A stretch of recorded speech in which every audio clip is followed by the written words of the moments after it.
Hello বন্ধুরা, আজকে শ্রাবণ মাসের দ্বিতীয় সোমবার।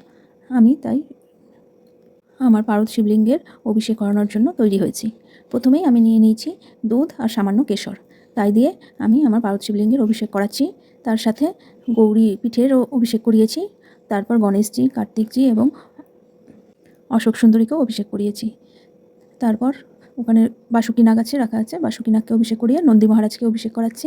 নন্দী মহারাজকে অভিষেক করানো হয়ে গেছে। এবারে ত্রিশূল রেখেছি, ত্রিশূলে অভিষেক করিয়ে নিচ্ছি। আর ওখানে একটা রুদ্রাক্ষ রেখেছি। আমি শিবলিঙ্গের সাথে একটা করে রুদ্রাক্ষ রাখি, তাতে অভিষেক করে নিলাম। আর মালাটা যে দেখতে পাচ্ছ, এই মালাটা আমি ত্রিশূলে পরিয়ে রাখি, সেই ত্রিশূলের মালাটাকেও আমি অভিষেক করিয়ে নিলাম। এরপর আমি নিয়ে নিয়েছি দই, দই দিয়ে একে একে সবাইকে অভিষেক করিয়ে নিচ্ছি। প্রথমে পারদ শিবলিঙ্গ, তারপর যেভাবে বললাম পরপর সবাইকেই অভিষেক করিয়েছি। কারণ ওই শিবলিঙ্গের মধ্যেই সবাই অধিষ্ঠান করেন। গৌরীপীঠ, গণেশজি, অশোক সুন্দরী, কার্তিকজি সবাই অধিষ্ঠান করেন, সেই জন্য সবার নামেই অভিষেক করাতে হয়। এবং তার সাথে আমি মহামৃত্যুঞ্জয় মন্ত্র বলেছি। ত্রয়ম্বকম যজামহে সুগন্ধিম পুষ্টিবর্ধনম উর্বারুকমিব বন্ধনান মৃত্যুর্মক্ষীয় মামৃতাৎ। আমার দই দিয়ে অভিষেক করা হয়ে গেছে। এবারে আমি ঘি নিয়ে নিচ্ছি। ঘিটা জমাট বাঁধা ছিল, সেই জন্য একটু অসুবিধা হচ্ছিল। আমি সেজন্য একটু গঙ্গা জলের মধ্যে ঘিটা গুলিয়ে নিচ্ছিলাম। ঘিটা একদমই জমাট বাঁধা ছিল, তাই গঙ্গা জলের মধ্যে আমি ঘিটা নিয়ে একটু গুলিয়ে নিয়েছি। নিয়ে তাই দিয়ে অভিষেক করাবো। আমি এবারে ঘি দিয়ে অভিষেক করাচ্ছি। প্রথমে একে একে সব পারদ শিবলিঙ্গের মন্ত্র, তারপর শিবের ধ্যান মন্ত্র, প্রণাম মন্ত্র সবই আমি একে একে বলে নিয়েছি, বলে আমি অভিষেক করাচ্ছি। নন্দী মহারাজকে অভিষেক করিয়ে নিলাম, ত্রিশূলেও অভিষেক করিয়ে নিলাম, রুদ্রাক্ষ বা রুদ্রাক্ষের মালা সব কিছুতেই অভিষেক করিয়ে নিয়েছি। এবারে ওই ঘিয়ের মধ্যে আর একটু গঙ্গা জল নিয়ে বাসুকিনাগকে অভিষেক করিয়ে নিলাম। এরপরে আমি নিয়ে নেব মধু। মধু এই শিশিটায় খুব সামান্যই রয়েছে, তা দিয়ে ঠিক হচ্ছে না, সেজন্য আমি আরেকটা আলাদা শিশি নিলাম এবং তা দিয়ে শিবলিঙ্গের অভিষেক করাবো। এই আরেকটা শিশি নিয়ে নিয়েছি। এই মধু দিয়ে এবারে অভিষেক করছি। প্রথমে শিবলিঙ্গতে অভিষেক করালাম, তারপর নন্দী মহারাজ, এবার ত্রিশূল, তারপর রুদ্রাক্ষ, রুদ্রাক্ষের মালা, এভাবে আর এইভাবে আমি অভিষেক করিয়ে নিলাম। এরপরে নিয়ে নিয়েছি শুধু গঙ্গা জল, পরিষ্কার গঙ্গা জল নিয়ে নিয়েছি। পরিষ্কার গঙ্গা জল দিয়ে এইভাবে অভিষেক করিয়ে নিচ্ছি। এইভাবে প্রথমে শিবলিঙ্গতে অভিষেক করিয়ে নিচ্ছি, তারপরে যে বাসুকিনাগ, তারপরে যেখানে নন্দী মহারাজের চরণেও জল দিয়ে অভিষেক করিয়ে নিয়েছি। তারপর আমি নন্দী মহারাজের চরণেও জলও দিই, আবার ফুলও দিই।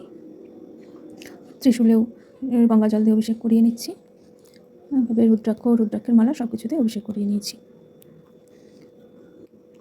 এরপর মোটামুটি অভিষেক পর্ব শেষের দিকেই। তারপর আরেকটু জল নিয়ে আমি বাকি সব কিছুতে অভিষেক করিয়ে নিচ্ছি। এরপরে আমি শিবলিঙ্গটি তুলে নেব, তুলে নিয়ে তোয়ালে দিয়ে মুছে নিয়ে আমি শিবলিঙ্গের বাটিতে বসিয়ে দেব। তোমরা দেখতেই পাচ্ছ আমি শিবলিঙ্গটি পরিষ্কার করে নিচ্ছি, তোয়ালে দিয়ে মুছে নিচ্ছি। এবারে আমি বসিয়ে দেব। এই যে বসে গেছে। তারপরে আমি 5টা বেলপাতা নিয়ে নিয়েছি, তাতে চন্দন লাগিয়ে নিয়েছি। সেই বেলপাতাগুলো বাবার মাথায় দেব, একে একে সবগুলোই দেব, তোমরা দেখতে পাবে। এই যে বাবার মাথায় আমি বেলপাতা দিচ্ছি, একে একে সবগুলোই দিচ্ছি, পরপর দেব। 5টা বেলপাতা নিয়েছিলাম আমি।